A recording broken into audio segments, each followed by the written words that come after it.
Welcome po sa Firebird Display Center. Isang mapagpalang araw po sa ating lahat.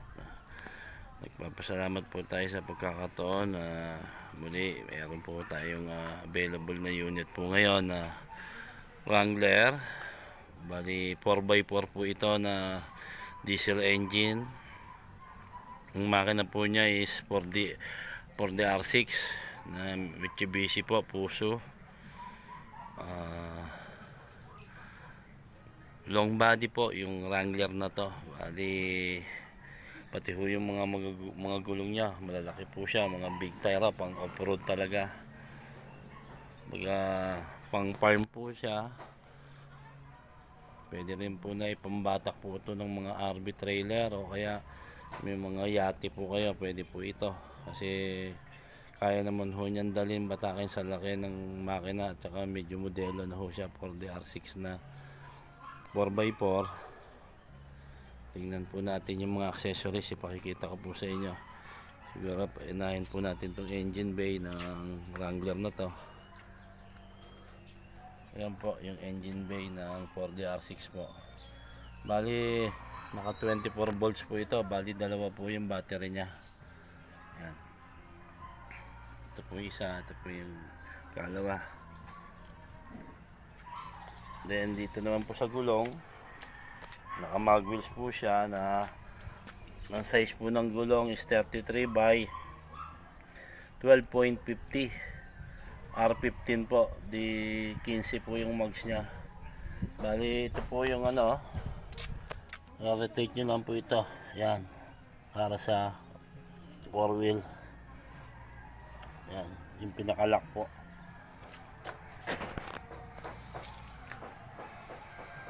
Po yung sa front wheel. Then meron na rin po siyang accessories na winch. Ayan, bago po yan, brand new po yung winch na yan. Ayan, nalagyan po natin ng cover para hindi po maaalikabukan, tsaka kung umulan po hindi mabasa. Yan, meron na rin pong antenna guide dito na rubber duck na antenna. May fog lights na rin po. Yan.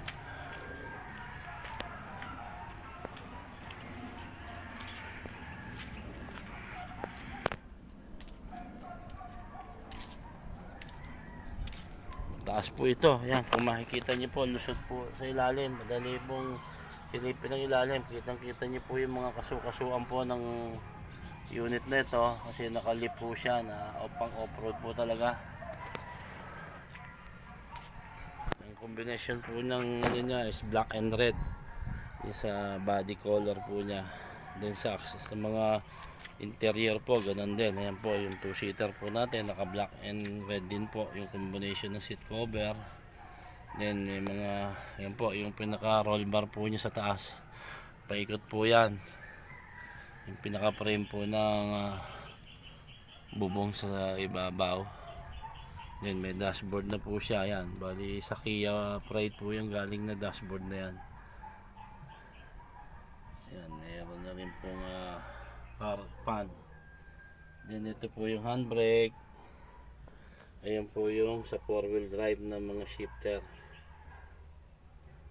Yan.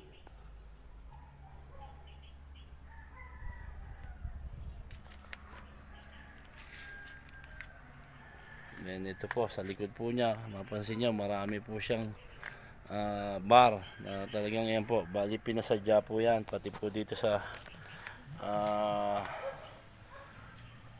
back side po ng niya, roll, naka step bar po yan. Sa gilid po yon, kabilaan po yon, stainless po yan na talagang pinabricate po yan.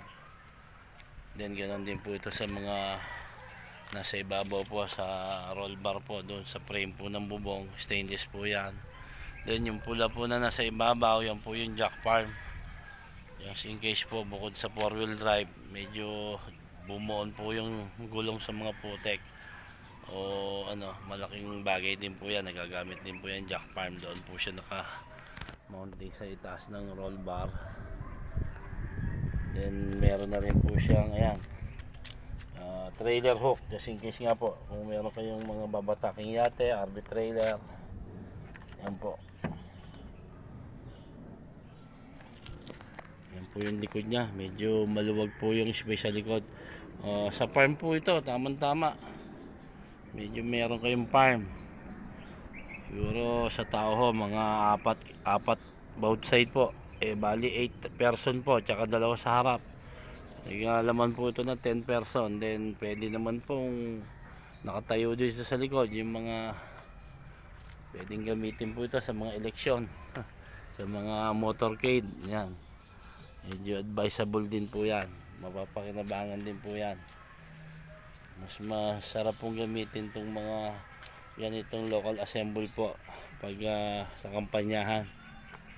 Medyo barako po ang dating. Yan po yung ating Wrangler po na 4x4 4D6 po ang makina.